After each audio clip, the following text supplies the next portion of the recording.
bienvenue dans cette nouvelle vidéo. Tout d'abord, je voulais tous vous remercier car maintenant nous sommes 20 sur la chaîne.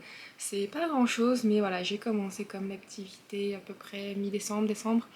Et voilà, donc je suis quand même très contente de ce petit avancé. Je voulais vraiment vous remercier. Donc pour cette vidéo, je voulais vous montrer vous parler des séries que j'ai très envie en fait de terminer si possible en 2023. Donc je vais pas non plus vous montrer toutes les séries que j'ai parce que bien évidemment si je compte que les Milady ou les Bookmark éditions, il y en a beaucoup trop. Je voulais vraiment parler de ceux que j'ai commencé il y a peut-être 1, 2, 3, 4 ans et que je n'ai pas encore pris l'occasion de terminer, ou même ceux que je viens de commencer. Alors, il y a des séries que j'ai pas encore commencé, comme Le Prince Cruel et qui avec le Challenge Romantasy va me permettre de le commencer. Je vais pas l'inclure dedans ou inclure ce genre de série, ou tout simplement, déjà je les ai pas lus, je ne sais pas si je vais continuer la suite. Et puis, ils feront sûrement partie de ceux que j'ai envie de terminer en 2023 pour la simple et bonne raison que les séries sont terminées et surtout qu'actuellement il y a un réassort avec les collectors. Et bien évidemment, comme il y a un réassort, si le livre me plaît, j'irai acheter. Bref. Je ne parlerai pas non plus de ceux qui ont un peu entre le cul entre deux chaises. Je vais parler notamment d'Acotar et de Trône de Glace. Alors, pour Trône de Glace, il s'avère qu'en France, Kéliana, donc, seulement le tome 6 est sorti sur 7, voire 8.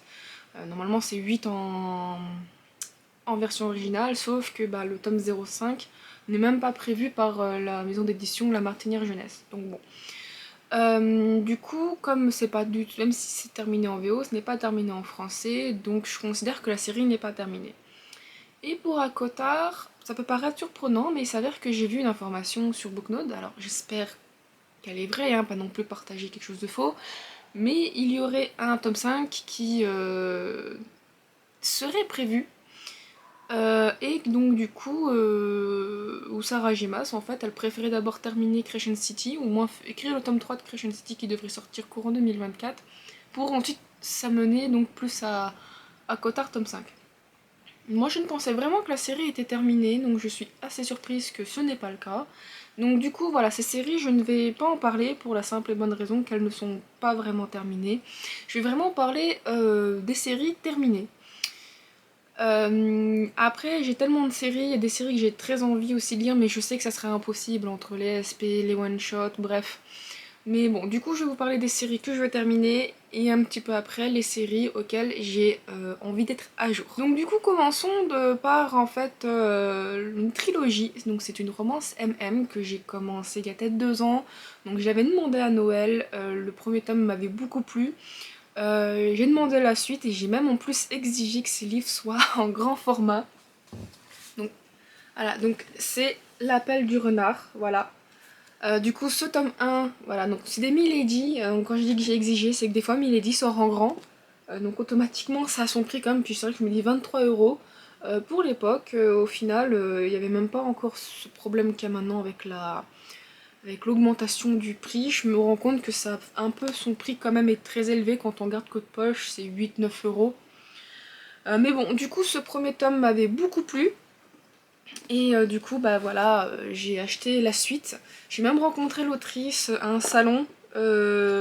Du coup, sa dédicace, elle est plus en mode merci d'avoir lu. C'est un peu. Ça m'embête un peu parce que je n'ai lu que le premier et pas les 2 autres, mais voilà, c'est une série que j'ai beaucoup aimée. Donc du coup, je vais quand même préciser, c'est de Charlie Reinhardt, L'appel du renard. Et donc du coup, c'est une série que j'ai très envie de terminer depuis sur l'année dernière et je n'ai pas pris le temps, je n'ai pas pris l'occasion. Mais cette année, voilà, avec le Challenge Romantasy, je vais lire celui-ci et j'ai très envie ensuite de, bien évidemment, de terminer cette série avec ce tome 3. Donc, une autre série qui à la base était une trilogie et qui en fait, voilà, s'est trouvée terminée en quadralogie avec un spin-off. Donc c'est Tenagria. Donc c'est écrit par Séverine Silberd, voilà, en auto-édition. À la base, le tome 1, je l'ai eu en SP. J'ai beaucoup aimé, j'ai été séduite, et du coup, lors de mon livre en 2019, je crois, je l'ai rencontré, j'ai pris du coup la trilogie complète, vraiment, je voulais vraiment avoir tout d'un coup. Et par la suite, je lui ai commandé donc ce spin-off. Alors, Tenebria, c'est une romance paranormale qui se passe au 19e siècle. Voilà. Donc du coup c'est un peu historique, mais c'est pas du vrai historique comme on pourrait l'en sous-entendre, c'est juste que ça s'inspire du 19e siècle. Donc il y a un royaume de mémoire, alors ça fait un petit moment, mais de mémoire il y a un royaume, et en fait l'héroïne du tome 1, elle se voit, je crois, un moment, lors d'un bal, quoi que ce soit, en fait, une autre sorcière, gardienne, non plutôt une sorcière, vient en fait tuer quasiment tout le monde, ainsi que ses parents, et du coup elle se retrouve un peu chassée, et du coup depuis ce jour-là elle se cache. Alors cette trilogie en fait a un peu en tant que compagnon, dans le sens où le premier tome c'est un couple, le deuxième tome c'est un autre couple, bref. Et j'ai beaucoup aimé en fait ce premier tome parce qu'en plus, comme ça se passe au 19e siècle, dans Londres, à un moment à Whitechapel, elle passe et elle sent un peu l'énergie, et en fait on sous-entend qu'il y a une autre créature, et du coup on ne sait toujours pas ce qu'il sait actuellement, et ça fait un peu... elle reprend un peu le côté de Jack l'Éventreur, et je trouve ça génial, je trouve que c'est vachement bien amené, la plume elle est extrêmement fluide, j'aime beaucoup. Il y a un personnage qui apparaît dans le tome 1, il lui arrive quelque chose, je ne sais pas si on le revoit dans la trilogie, je doute, parce qu'il est un peu... parce qu'on est emprisonné, mais il lui arrive quelque chose. Et du coup, ce spin-off qu'on du coup ressent, je sais plus si c'est Lucas, Nicolas, Thomas. Euh, du coup, il lui arrive donc quelque chose. Vraiment, en plus, ce qui lui arrive, moi ça m'avait fait mal au cœur parce que il devient un peu méchant ou il trahit un peu les héros, mais quand tu comprends la raison d'avant, j'avais mal au cœur. Je veux pas dire qu'il avait raison de trahir, hein, et loin de là, mais vraiment, c'est un personnage qui était triste, quoi. Et du coup, je suis contente qu'il ait son propre tome. J'aimerais bien, j'ai hâte de voir ce que ça donnait. Mais par contre, je ne sais pas à quel moment lit ce spin-off. Je sais que j'aime beaucoup lire dans l'ordre, mais je ne sais plus s'il se lit à la fin de la trilogie, parce qu'il y a quand même des événements très marquants, ou il se lit après le tome 1, littéralement, juste un peu après que ça excommunié ou autre.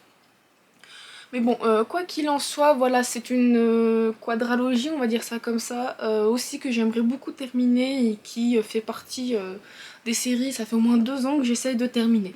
Donc, toujours pour rester un peu dans la trilogie, mais plus du tout dans la romance, cette fois-ci je vais vous présenter... Donc, la série c'est les chroniques de Black River. Le premier tome, donc du coup, Le secret de Cracker Hall. Je l'ai lu en SP, et en fait, la maison d'édition a fermé. Donc, édition Heartless n'existe plus. L'auteur a repris ses droits, et je crois que maintenant c'est disponible sur Wattpad, je crois. J'ai pu vaguement voir ça passer, je ne suis pas sûre à 100%. C'est très dommage parce que je sais plus si c'est un young adulte, mais je sais que c'est un thriller. Et il est très bien, sincèrement. L'année dernière, je voulais lire ce tome 2 en ah mince, pour Halloween, et je ne l'ai pas fait parce que bref, j'ai fait un tirage de cartes, mais bon. Mais du coup vraiment le tome 1 est très très bien écrit. Je l'ai bien aimé, je l'ai dévoré quasiment en une nuit, je crois. Je m'y attendais pas parce qu'en plus avec des jeunes, et souvent les jeunes, ben on va dire qu'ils ont des actions un peu irascibles, enfin ou complètement bêtes. Et ici, je trouve que pas du tout, il y a quand même une certaine maturité, et c'est vraiment cool. Surtout que la fin du tome 1, en fait tous les événements sont hyper oppressants, hyper intéressants, et à la fin, quand on se dit waouh, le héros il a réussi à complètement avoir le méchant, en fait pas du tout, tu te rends compte que le méchant il est pas si con que ça, il a réussi à contourner, et du coup on se dit ah merde, mais qu'est-ce qui va se passer? Le tome 2, j'avais commencé un peu à le lire, après j'ai arrêté. Voilà, je m'étais arrêtée au tome 4 parce que je crois que j'étais plus dans le mood, ou je ne sais plus pourquoi. Mais je m'étais arrêtée. Et en fait, on revient genre 40 ans, ou je ne sais plus, avant les événements de Cracker Hall. Et du coup, on introduit donc un autre méchant. Et bon, du coup, c'est un peu un livre qui permet plus de connaître un peu plus le passé, parce qu'en fait, on apprend littéralement ce qui est passé à ce héros dans ce tome. Moi, au début, je pensais vraiment que par rapport à l'image, c'était la suite directe, mais en fait, pas du tout.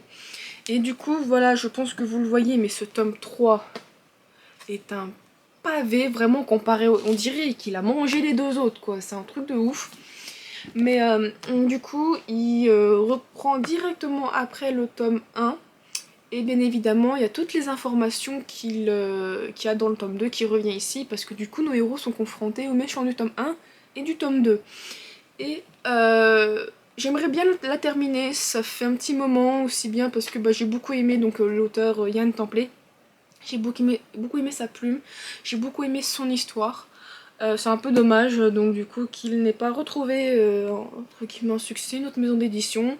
Et je vous invite à aller voir son Instagram ou enfin ses réseaux sociaux pour du coup de voir ce qui est devenu de sa série que je recommande beaucoup pour Halloween. Donc on quitte le thriller pour revenir dans la romance paranormale avec cette fois-ci La Confrérie des Hommes. La Confrérie des Ombres, donc de Belinda Borchmuth, publié chez Cyplog. Alors ce livre, c'est la pas trilogie, mais c'est le premier livre qui m'a fait connaître Cyplog. 2017, Imaginal 2017, donc ça fait pratiquement 6 ans maintenant. Du coup, que j'ai cette série, déjà j'ai mis au moins 2-3 ans avant de la lire. Et en fait, à la base, pour l'anecdote, quand j'étais le voir, j'avais acheté que le tome 1. Donc je me suis dit, bah tiens, je vais prendre le tome 1. Je crois que c'était mon premier salon du livre en plus, je crois. Donc j'étais toute excitée et je voulais pas trop acheter. Et en fait, j'ai lu les 2 premiers chapitres et je ne sais pas ce qui s'est passé. J'étais absorbée par la plume, par l'ambiance et tout. Et le lendemain, vu que j'avais été on avait pris un hôtel et tout, le lendemain, j'y suis retournée, j'ai acheté la suite en disant j'ai commencé le livre, ça a l'air trop génial, il me faut la suite. Donc du coup, voilà, j'ai acheté du coup tous les livres. C'est une série qui est terminée depuis longtemps et voilà, donc ça fait un moment que je veux absolument lire la suite aussi. Ce premier tome, j'avoue qu'en fait j'avais beaucoup aimé, mais il y a quelque chose qui m'a un peu désarçonnée. C'est que voilà, on s'attend toujours, voilà c'est donc le tome 1, le chaos, on s'attend toujours en fait à ce que ça se passe bien à la fin, quoi que ce soit, mais enfin est-ce qu'on évite le chaos justement. Et en fait quand t'as un peu la fin des temps qui arrive quasiment au milieu, voire peut-être pas en un quart, mais au moins au bon milieu, je suis en mode oui, et du coup le héros va chercher l'héroïne. Non, je suis en mode comment ça, elle est en train de crever de froid et tout, l'autre il est pas venu. Ça, il y avait des... Il va finir quand même par la chercher, mais on va dire que les codes où la femme se fait toujours sauver, des trucs comme ça, n'étaient pas forcément présents et c'était très surprenant. Du coup j'aimais beaucoup, mais la seule chose qui m'embêtait c'est un peu la mise en page. La mise en page vraiment très grande, relativement serrée.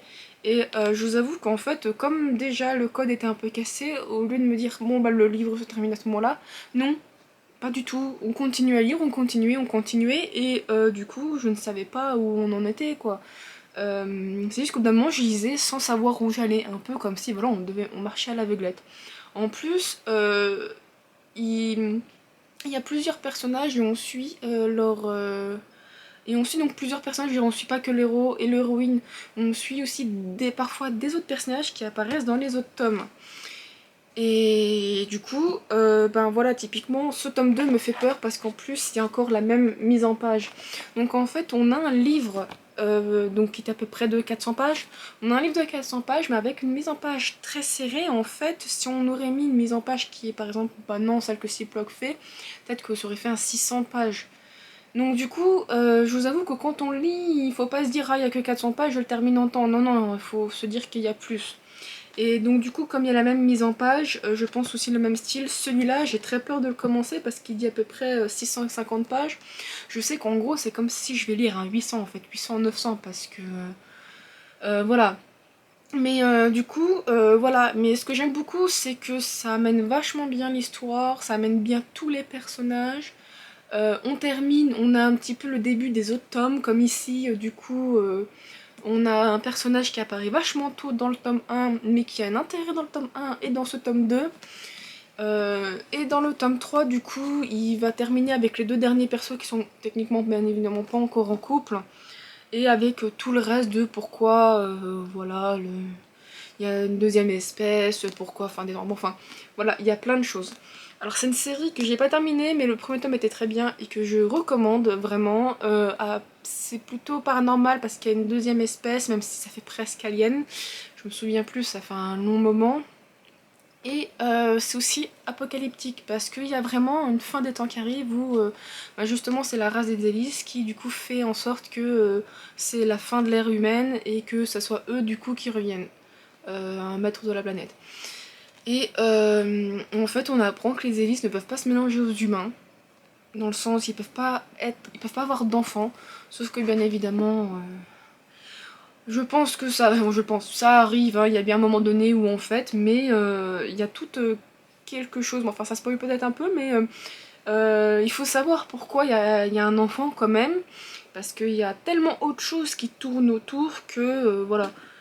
Je peux pas, voilà, du coup c'est peut-être du spoil, mais le problème c'est que le spoil c'est bien, mais il faut comprendre le spoil.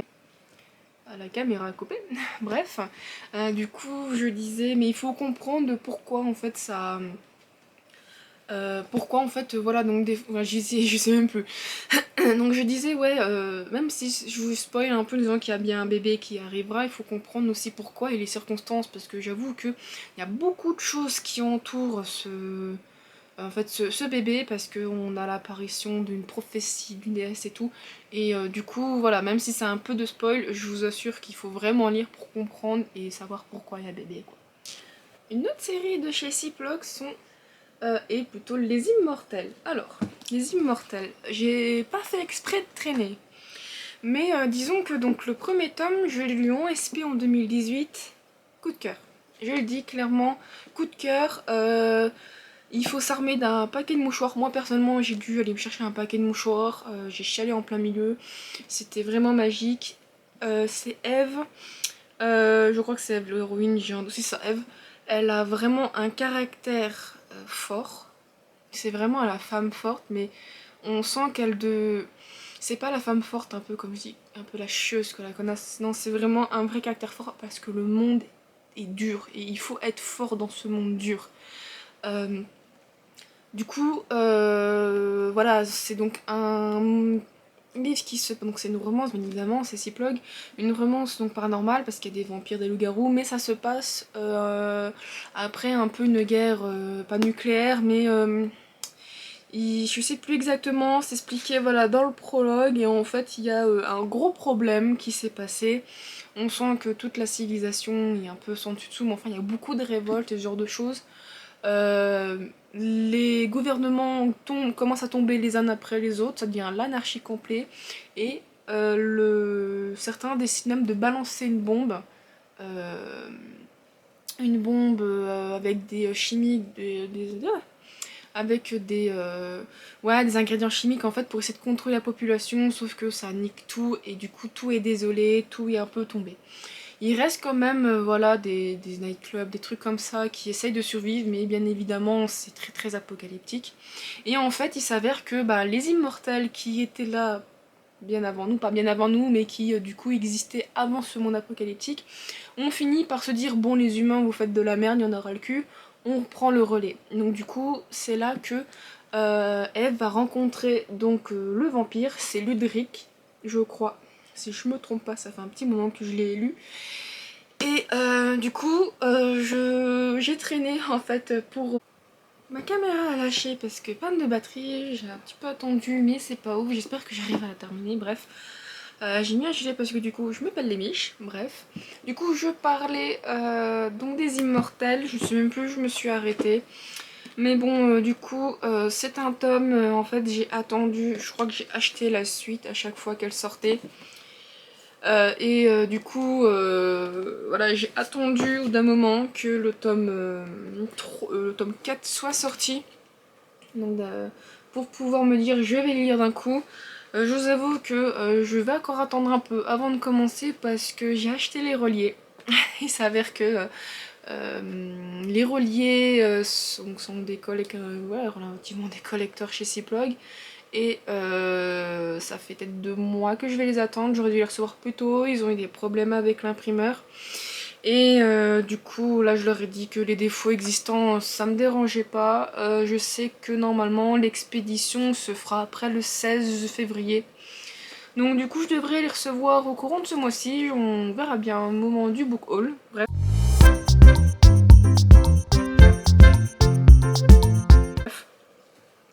Quoi qu'il en soit, j'ai presque encore envie d'attendre, mais parce qu'il y a un spin-off qu'elle va écrire.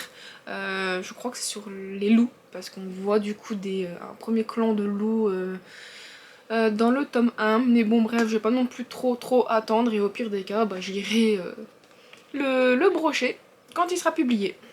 Pour rester du coup auprès de Ciplug, la dernière série que j'ai commencé l'année dernière et qu'il faut que je termine, c'est le Suprême, ou les Suprêmes.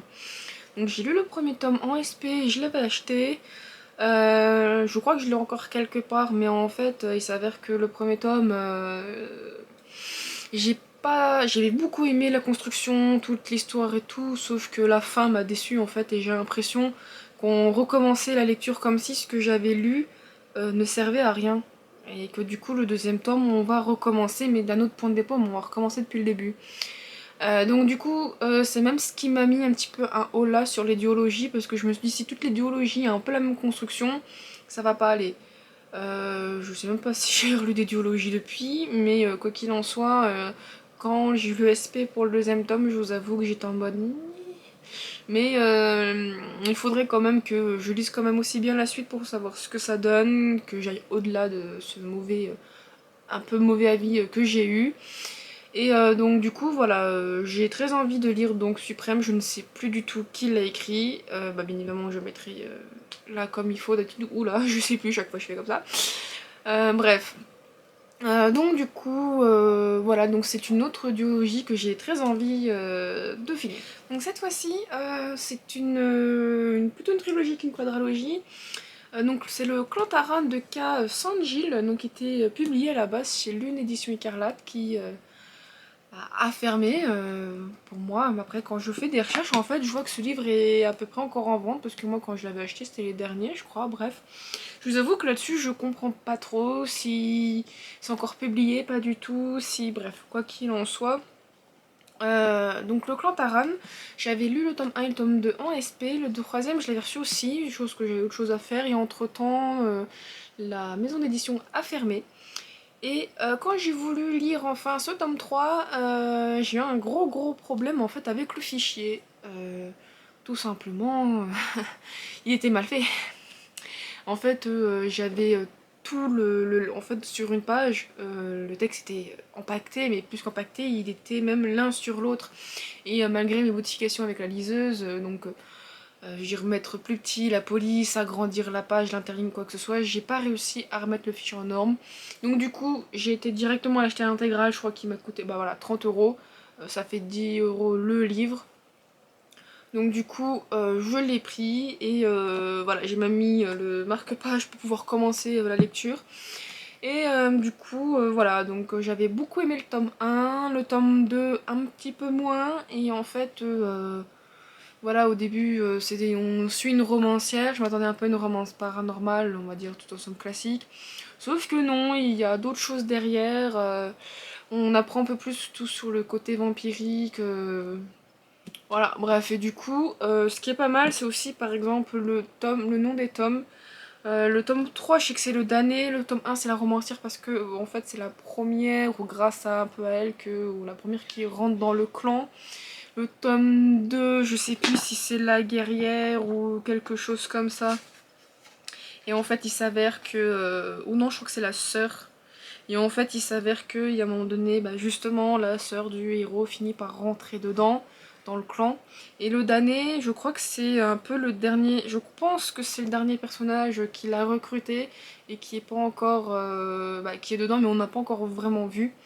Mais enfin, du coup, c'est un livre, c'est une trilogie, je trouve, bon, pour les deux premiers tomes, qui est très bien écrit, qui est plutôt sympa. Voilà, il y a plein de choses que je n'ai pas encore lu, qui n'est pas résolu, donc du coup dans les deux premiers tomes, et bien évidemment il faut que je lise le dernier pour le savoir.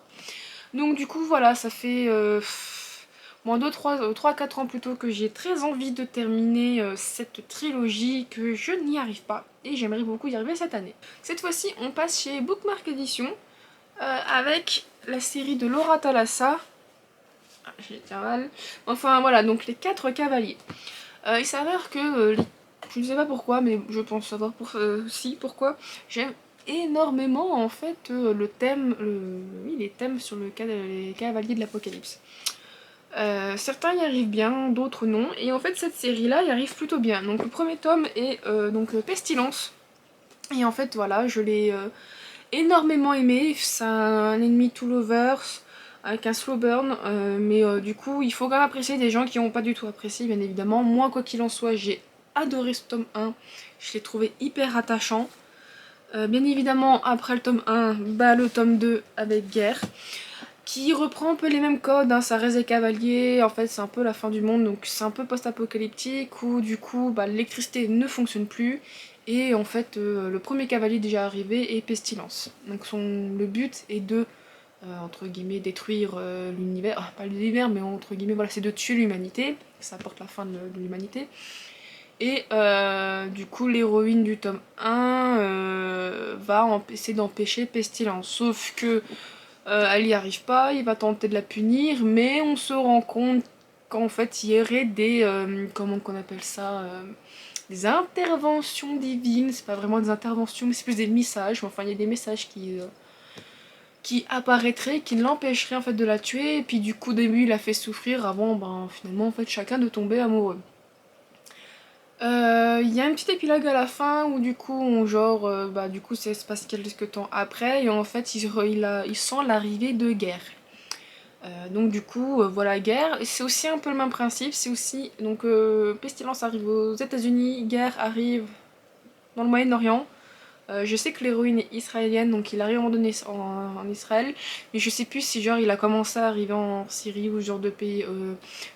Quel pays ou du Moyen-Orient exactement, je ne sais pas, on sait juste qu'il arrive dans ce coin-là, parce que bah, voilà, l'héroïne elle habite à Jérusalem, du coup il arrive, il assiège, bref, et puis il marche beaucoup. Et donc du coup ici, au lieu de... C'est aussi un peu ennemi to lovers, mais en fait c'est genre lui, il arrive, et il lui dit toi tu seras ma femme. Tu fais pardon. Et en fait, on comprend une autre chose, c'est que tous les deux, en fait, ils parlent d'avoir vu des symboles angéliques. En fait, je sais pas. Voilà, en fait, sur la couverture, il y a des symboles. Ça se voit beaucoup plus, en fait, dans les couvertures originelles, en fait, où les... bon, même si certains font rire, mais en fait, toutes les couvertures, on voit à chaque fois... ça se voit moins, en fait, sur... par exemple, Pestilence, ça se voit pas. Là, ça se voit.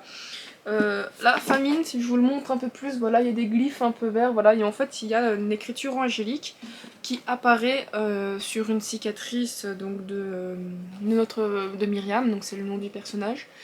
Et du coup, chacun ont des termes, et en fait dans le tome 1 on s'en rend pas forcément compte, mais il le voit, mais plus c'était une réverbération, une lumière. Et ici c'est la cicatrice, et en fait c'est à partir de là pour moi que je trouve génial qu'on se rend compte qu'en fait il y a des glyphes et chaque glyphe en fait va donner plus ou moins un message, et en fait c'est pas comme annuler la fin de l'apocalypse, mais on se rend compte qu'ils ont une importance énorme dans le livre, donc je ne sais pas encore pour les deux autres, et qui est génial. Petit aparté, j'avais acheté des pins de chez le Petit Pins pour la collection, et en fait sur les pins à chaque fois il y a le mot, de mémoire il y a le mot qui du coup est justement lié au cavalier. Donc j'ai récupéré, voilà, donc j'ai juste récupéré ce que j'ai lu, et en fait voilà, pour Pestilence, merci en anglais, c'était le pardon. Il devait pardonner, et je ne sais plus par contre exactement ce qu'il devait pardonner. Et War c'était un peu surrender, je crois que c'est le côté abandon, abandonné. Et je crois que c'est ça. Et du coup, dans cet homme, justement, à un moment donné, je ne sais plus si... Je crois qu'il doit se pardonner à lui-même. En fait, c'est jamais le premier terme au tout début qu'on pense, genre, on se dit abandon, War, il doit abandonner la guerre. Peut-être pas, finalement, il doit peut-être pas abandonner la guerre, il doit peut-être abandonner autre chose. Pour Pestilence, qui est du coup Merci, qui est bah, le pardon, on se dit pas qu'il doit pardonner la fille, mais peut-être plutôt pourquoi pas pardonner lui, je sais plus exactement, mais bon, voilà, du coup il y a deux autres termes, donc j'ai pas pris les deux autres pins parce que bah, je voulais pas vous spoiler et me spoiler, parce que j'aimerais quand même comprendre, et ça serait vraiment gâcher, je trouve, le principe du livre. Mais voilà, et du coup, le seul truc que je reproche aux deux, c'est que je ne sais pas en fait, à la fin, autant dans le pestilence on comprend qu'il reste pestilent dans le sens immortel et tout, Guerre je sais pas s'il devient mortel ou non, j'ai pas Je trouve que c'est mal expliqué à la fin, désolé si je spoil, mais du coup je trouve que c'est un peu mal expliqué à la fin, ce qui fait que c'était pas ouf ouf. Et je sais que dans les cavaliers, des 4 cavaliers, donc c'est mort le plus compliqué qui techniquement, en fait on le voit déjà dans les 2 premiers tomes, et on sent que ça va être le plus compliqué parce que c'est celui, il est en mode, bah on va dire que c'est la, je pense pas que c'est la mort, bien évidemment, mais c'est le cavalier de la police de la mort, et qui est très intransigeant. Donc bon, bref, du coup c'est la seule quadralogie, mais enfin même la seule série de chez Bookmark, alors qu'ils en ont plein, que j'aimerais beaucoup finir cette année, pour la simple et bonne raison aussi que c'est la seule que j'ai vraiment lue et envie de continuer. Une autre série beaucoup plus petite, même si elle est très particulière, j'ai un peu quelque chose à raconter là-dessus, donc c'est Terre de Caste. Donc le tome 1 que j'ai lu était très bien, donc du coup j'ai récupéré le tome 2 il y a pas longtemps et j'ai pu discuter avec l'autrice. D'abord, ce tome, alors c'est une duologie pour le moment extrêmement érotique en fait. Il faut pas s'attendre à la grande romance ou quoi que ce soit. Il y a de la romance, mais je crois que peut-être romance érotique. Je veux pas non plus dire n'importe quoi, je connais mal les genres, des fois c'est mal codé. Mais c'est extrêmement érotique, il y a même un peu de vie. Violet, très belle couleur. Dans le tome 1, il faut quand même un peu s'accrocher.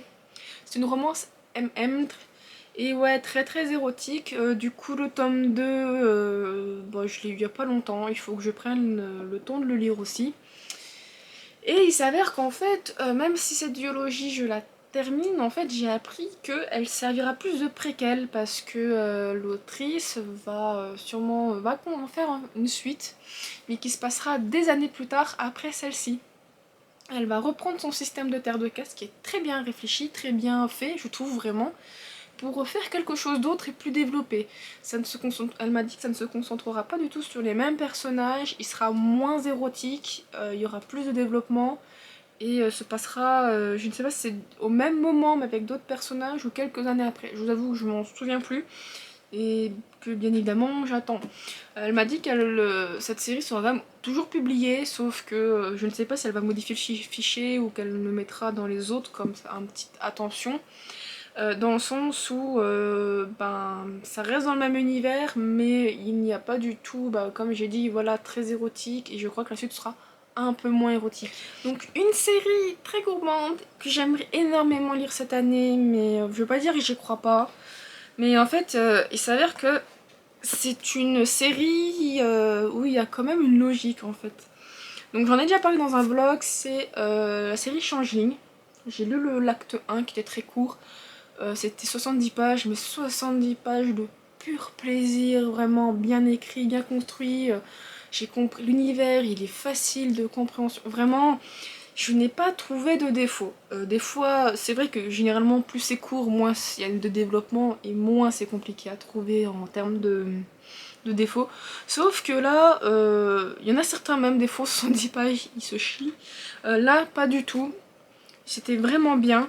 Et du coup, j'aimerais beaucoup donc lire voilà, la série Changeling, mais aussi techniquement la série principale qui est L'âme de la nuit.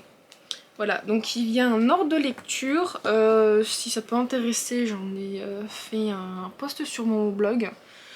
C'est vrai que j'ai un blog moins regardé, mais du coup, en fait, dedans, j'ai mis tout l'ordre à suivre. Après, il y a aussi le site de l'autrice, bien évidemment, donc Maria Giromale.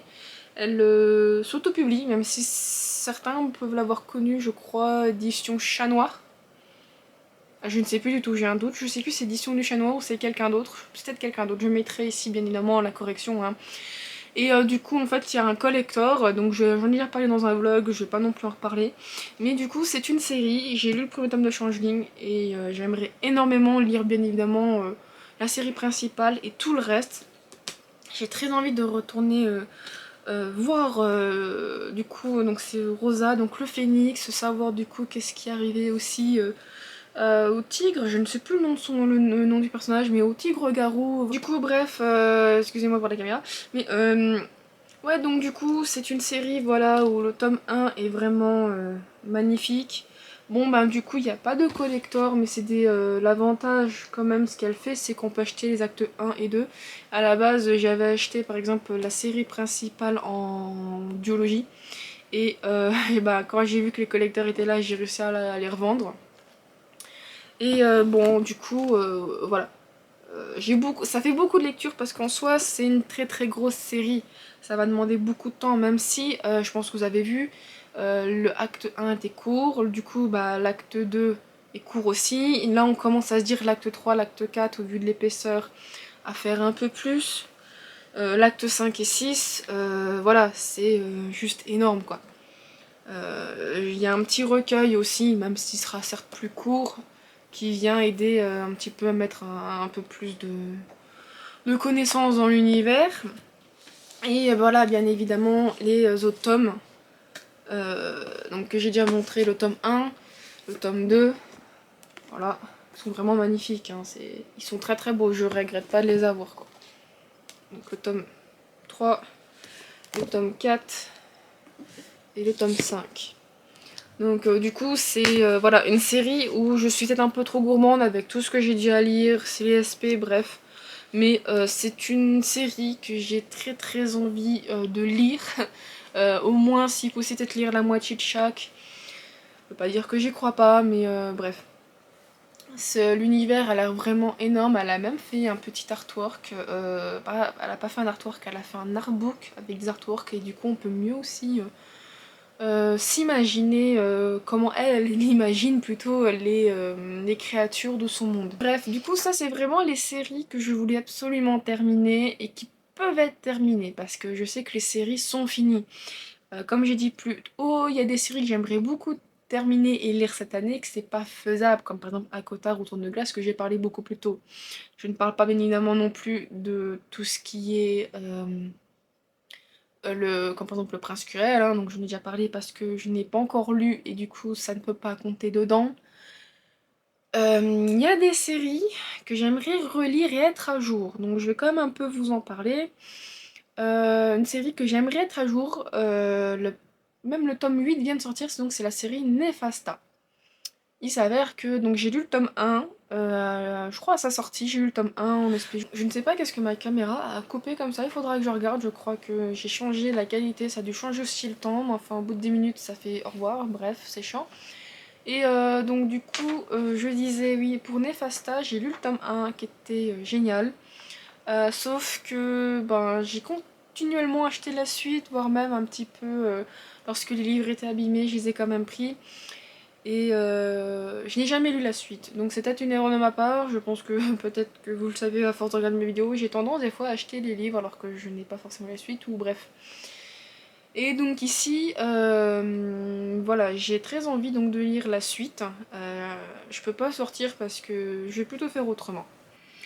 Donc du coup voilà, c'est directement mon étagère, j'ai un peu ce qu'il y avait dedans, je me dis ça peut être plus simple. Voilà, du coup Ornella qui est le premier tome que j'ai lu, donc de Julie Dauge. J'aimerais, donc je l'ai moyennement aimé, il y a des choses j'ai bien aimé, d'autres moins. On se termine sur le Amaya, en fait ça se termine sur un peu l'ouverture du tome d'Amaya. Que bah du coup qui est la suite et j'aimerais bien lire aussi.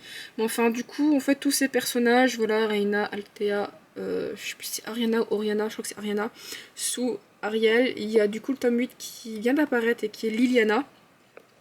Donc c'est une série avec sorcières et vampires que j'aime, que j'ai beaucoup aimé un peu l'univers et la construction. Du coup j'aimerais lire la suite parce que je pense que bien évidemment ça s'étoffe et bien évidemment voilà, l'univers change et en fait dans Ornella on nous explique que on explique via Abel et Cain en fait qu'un est devenu un vampire et du coup en fait elle a habilement utilisé un petit peu cette histoire pour créer en fait les vampires et les sorciers et je trouve que c'est bien amené et tout ce début d'univers en fait et du coup voilà. Après, bien évidemment, je pense que j'ai moins attaché à Ornella. Je me souviens plus trop, mais je pense que j'ai moins attaché au personnage de Ornella. Peut-être que j'attacherai plus à d'autres. Euh, donc voilà. Du coup, c'est une série que j'aimerais être à jour. Peut-être pas forcément au tome 8, mais bon, si je peux être au tome 5, 6, je vous avoue que ça pourrait être un grand exploit et ça pourrait être sympa. Donc, dernière série auquel j'aimerais aussi être à jour, mais bon, je pense que ça serait infaisable. En fait, ça serait aussi une relecture. C'est une série que j'ai commencé et lue en 2012, je crois. En plus, je l'ai commencé à sa sortie. Le tome 2 venait aussi de sortir. Je vais parler de Démonica. Alors, voilà. Donc ça, c'est le premier tome que j'ai depuis belle lurette. Il a il a vieilli, il a pris l'eau aussi. Hein. Ça, je remercie pas mon amour. Je crois que c'est le tome... Non, c'est pas... C'est un autre tome de Larry Sion qui a pris l'eau. Voilà. Pour vous dire qu'à l'époque, tellement qu'il est vieux, il y avait... voilà, que vraiment le tome 1 et 2 qui étaient sortis. Bref, je pourrais me raconter des anecdotes sur cette histoire. C'est une série en fait qui voilà est vraiment en fait la série qui m'a mis vraiment dans la lecture. Avant j'étais plus jeune, j'avais que la bibliothèque de mon école qui du coup proposait avec des chairs de poule. Bref, quoi qu'il en soit, c'est vraiment ce livre qui m'a mis dans la lecture et dans la romance paranormale. Et aussi très très spicy parce que je vais pas le mentir, c'est du coup avec des incubes. Automatiquement, si vous connaissez les incubes, c'est une espèce très axée sur le sexe. Hein. Euh, donc bon, voilà, et du coup, ce que j'ai très envie de faire, c'est du coup relire ceux que j'ai lus et de continuer en fait la suite parce que je m'étais arrêtée à la série spin-off Les 4 Cavaliers et je n'ai jamais lu le 6, jamais le 7, ni la suite. Je dirais plutôt les petits tomes. Et ce qui est dommage en fait avec cette série, c'est pour ça aussi que j'ai dégoûté malgré le fait que ça reste une série que j'adore, c'est que la suite n'a jamais été publiée et je ne sais pas si elle est publiée. Du coup, Melody continue à publier les tomes de J.R. Ward avec l'héritage de la Dague Noire, tout ce genre de choses, ou Patricia Briggs, je crois que c'est, avec Mercy Thompson. Et du coup, ou d'autres trucs qui sont pas forcément ouf. Et du coup, je sais qu'il y a des tomes, même si c'est des plus des nouvelles que des tomes, qui ont continué à sortir en VO. Et donc, je ne sais pas si on verra la couleur en VF. Donc voilà, ça serait une relecture. Et j'aimerais beaucoup relire cette série cette année. Donc ça, c'est la série spin-off qui... série spin-off, mais on est obligé de lire dans l'ordre. Parce qu'à partir d'un certain tome, c'est le début de l'apocalypse. Et quand on commence techniquement après le 5, on lit le 6, on dit que c'est la fin de l'apocalypse, il y a un mec qui apprend plein de choses, un personnage qui était au début dans le 5, libre, se retrouve enfermé, il y a Vlad l'or qui d'un coup, qui a été mangé, et en fait il faut lire absolument les Quais de l'apocalypse. Bref, donc du coup voilà, ça c'est le premier tome des Quais de l'apocalypse, je pourrais aussi raconter une anecdote là-dessus, je le ferai peut-être lors des lectures, mais du coup c'est vraiment une série que j'aimerais lire, et je vous avoue que je sais pas si ça sera faisable. Parce qu'il y a une autre série aussi qui au début j'aimais bien, qui a l'air de mal tourner, et Anita Blake. C'est une série que j'aimerais, je me suis arrêtée au tome 5, et le tome 5 encore ça a été un peu compliqué de le lire. Mais c'est une série aussi que j'aimerais beaucoup relire en fait, et je ne sais pas si ça sera faisable, mais bon du coup, avec tout ce que je vous ai montré, ça fait déjà énormément de séries. Et surtout que quand on attaque les Milady et des séries, c'est... on atteint presque la cinquantaine. Hein. Je vous invite à regarder mon blog sur lire dans l'ordre, par exemple bah, voilà, de l'héritage de la Dague Noire, ou même d'automne, ou quoi que ce soit, ou d'autres livres qui sont publiés chez Milady et qui sont entre l'ordre de lecture, le fait qu'il y a une autre série, le fait qu'il y a ci, il y a ça, des fois on pourrait presque, juste une série, ça nous fait la lecture de l'année, quoi. Si on lit à peu près 50 livres par an, vraiment, mais bon bref, quoi qu'il en soit. Voilà, du coup je pense que je vous ai déjà pas mal montré ma bibliothèque, bon quand même pas, mais je pense que je vous ai déjà montré pas mal de choses. Je vous ai presque montré toute ma bibliothèque, mais ce n'est pas le cas, je vous assure. Quoi qu'il en soit, si vous avez aimé cette vidéo, n'hésitez pas à mettre un petit pouce bleu, à laisser un commentaire et à vous abonner à la chaîne si ce n'est pas fait. Et dites-moi, à vous, quelles sont les séries que vous aimeriez énormément finir cette année, si vous en avez, ou si vous n'en avez pas, ben voilà. En tout cas, je vous dis à la prochaine, bye bye.